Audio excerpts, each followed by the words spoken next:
Welcome to the INFOWARS Nightly News. It is Tuesday, July 22nd, 2014, and I'm Leanne McAdoo. Well, the Obama administration continues to push its official narrative on what exactly happened with that downed Malaysian air flight. They are giving us more certainty with very different details every day. Now, the administration continues to promise us that that evidence will be forthcoming.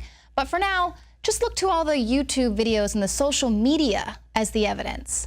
All you're willing to present publicly that backs up your version of the story, which may well be the correct version of the story, but all you have, well, it may well be, but I don't know. Because I haven't seen your evidence that shows that the missile was launched from rebel-held territory. All of the accounts that do not support your version of events are wrong, and all of the ones that do support it are right? Look, we make assessments based on a variety of intelligence and a variety of information, some of which we can talk about publicly and some of which we can't. Again, you might be right, but I don't see how you can say that everything we say is right and everything the Russians say is a lie. Well, that's exactly what you're just saying. That's not what I said. I said I would say that we are not two credible, equally credible parties when it comes to what we say publicly about the conflict in Ukraine. And your argument would be that the U.S. is more credible than the Russians are, I'm not even dignifying that question with a response. Well, I mean, you Did you see that impression? But we're more credible? Yes, we don't put out mass amounts of propaganda. We don't put out misinformation about what's happening there repeatedly over the course of this conflict, which I've spoken about from this podium day after day. See, they would love to show us their absolute proof, but it's classified. Americans, we just can't know just yet exactly what they know, but they just want us to take what they say as proof, and for now, just check out the YouTubes, check out the Twitter accounts. Now, we heard this same exact thing with the Boston bombing narrative, that they had absolute surveillance footage of the Tsarnaevs dropping the backpacks off there at the marathon's finish line.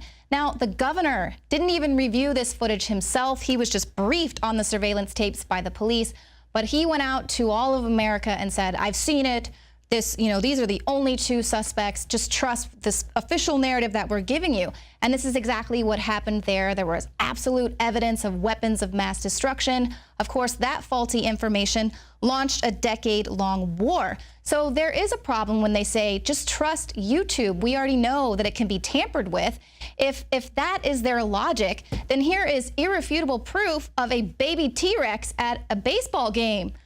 Or also, if you go on YouTube, you can find actual footage of ghosts. Now, also, the White House is using as their irrefutable evidence social media accounts, Twitter accounts. Basically, the Ukrainian rebels, one of them tweeted out when the plane was shot down how they were just, excited that they had shot down a plane, and then it was deleted once they found out that it was actually a passenger jet. And they're using this as evidence that the Ukrainian rebels shot down this plane. Of course, because no employer has ever been embarrassed by one of their employees sending out a faulty tweet on behalf of the company, of the employer, and then later having to retract that tweet. This happened just yesterday.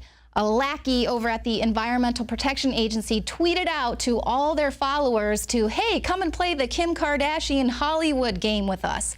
The Environmental Protection Agency, okay? So then they were forced to have to apologize for this auto-generated tweet that was sent out by one of their interns. It's as if the Obama administration is saying, look, we put all of this money and effort into investigating how we can manipulate you through social media, so just go there. Stop coming and asking us for actual evidence in the absence of a full investigation. Now, a group of audio experts who analyzed the tape that was released by the Ukrainian security, they concluded that it was just a bunch of different audio recordings patched together.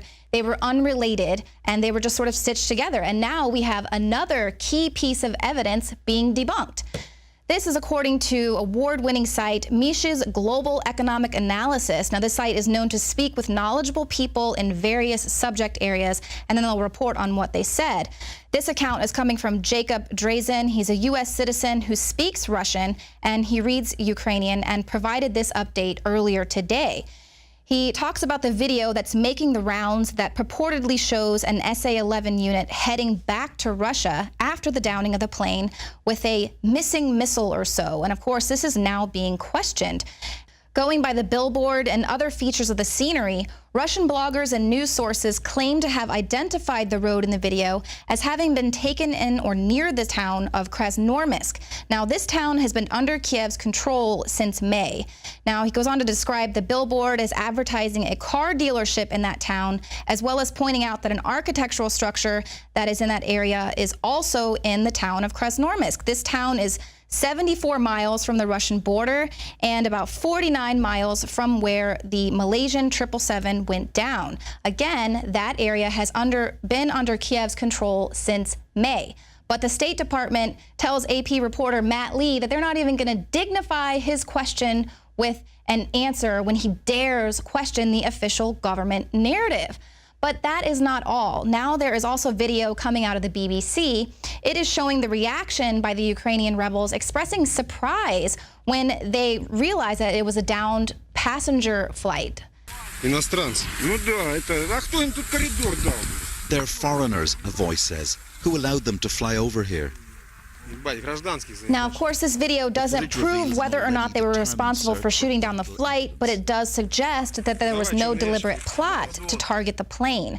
Now, additionally, contrary to the media reports that are trying to accuse the rebels of attempting to hide or cover up evidence, the men in this clip seem very keen to recover the black boxes from the crash site. And they're also heard saying, gather up the information. Information is the most important. And as of today, they have made arrangements with the Malaysian authorities to hand over the recovered black boxes. Now, Russia has also offered up the evidence it has. The Russia's defense ministry on Monday presented its first detailed account of the final moments of the downed Malaysian Airlines Flight 17.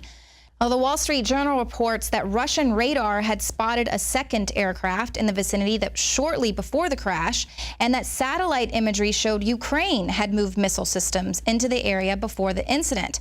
Now, again, this was an elaborate presentation. It was displaying radar and satellite imagery, and the defense ministry said that it was likely that that second airplane was a Ukrainian fighter jet.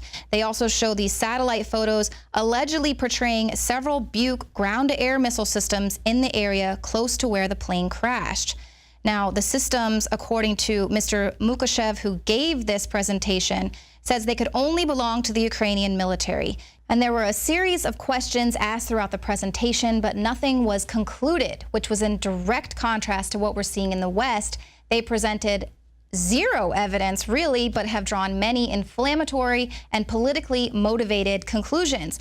Now, Russia here is showing their evidence, and now it is time for the Pentagon and the West to show their images, their data, and back it up with their explanations. But instead, we are told to just go and check out social media. People are asking for hard evidence, and the White House is saying, go look at YouTube. It's all right there. But it's not just the White House that is stalling on releasing evidence. A source in Kiev told the Interfax news agency that Ukraine's security service has confiscated recordings of conversations between Ukrainian air traffic control and the crew of the doomed airliner. Now, Ukrainian security services confiscated these tapes immediately after the incident, but so far those recordings have yet to be released. Now, considering that the last recordings of Malaysian air flight MH370, that flight that went missing, those recordings were released within about 3 days. Now, that means these recordings should have already been turned over, considering how much important information can be gleaned from them. Here is Paul Joseph Watson with a little more. The release of these transcripts will help us clear up why, on the day of the shootdown, MH17's flight path went directly over a conflict zone, in contradiction to the previous 10 flight paths of the same aircraft, which avoided the area of eastern Ukraine. They may also provide an insight into why the pilots of MH17 were ordered by air traffic control authorities to fly at 33,000 feet when initially the flight path that they had filed was for an altitude of 35,000 feet. Was this merely due to storms, or was there another reason? Again, the air traffic control tapes will tell us that, but Kiev seems to be very reluctant to release them. Was MH17 escorted by Ukrainian fighter jets, as top aviation experts have asserted? Again, not Russian propaganda. Top international aviation experts have asserted that the commercial airliner MH17 was, in all likelihood, escorted by Ukrainian fighter jets before its shootdown. And again, if that's the case, then it will be evident in the conversations between the pilots and air traffic control. So why is Kiev not releasing the transcript of those conversations? Are they trying to hide the fact, as Russia asserted yesterday, that MH17 indeed was being escorted by a second plane, that there were either one or more other aircraft in the vicinity of MH17, most likely Ukrainian fighter jets? That's what Russia asserted. They presented radar and satellite evidence to attest to that fact. The only evidence we've seen from Kiev so far is dodgy YouTube videos which seem hastily slapped together and badly attributed social media posts. Not exactly an abundance of hardcore evidence coming from Kiev to prove their claim that pro-Russian separatist rebels shot down MH17. So rebels have agreed to give up the black boxes to Malaysian authorities, and yet Kiev, who is pointing this finger of irrefutable proof at Russia, has yet to hand over these recordings. So who is trying to conceal evidence here? Now, we here at INFOWARS are not jumping to any conclusions. We are just saying, bring us some actual facts and evidence before you launch World War III. Now, coming up, there is a new race-baiting tactic being used to convince Americans for amnesty. City of Austin tap water versus filtered City of Austin tap water. I can taste dirt in it. God knows what's in this. This has an aftertaste. Tastes like Austin water? Yeah, it does. Ugh. These people just sampled City of Austin tap water straight from the faucet. Next, we had them try a sample of tap water filtered through the ProPure G2.0 filtration system. High quality H2O. That one is better. Tastes like nothing. Yep, I know what good water tastes like. It's good water. Most tap water contains added substances like fluoride, chlorine, Monsanto's deadly pesticide, glyphosate, and many others. Studies prove that these substances are linked to an assortment of major health issues, including tooth decay, lowered IQ, and even cancer. It tastes like you're drinking out of the lake when you're drinking tap water. Yeah, it has that processed flavor to it. The ProPure G2.0 filtration system removes these deadly substances and many more, leaving only fresh-tasting, deliciously clean water. Okay, this is very tasty. It's good water. Refreshing. It's good. Go to InfoWarsStore.com today. Use promo code WATER and save 10% off your ProPure purchase. Again, that's InfoWarsStore.com or call 1-888-253-3139.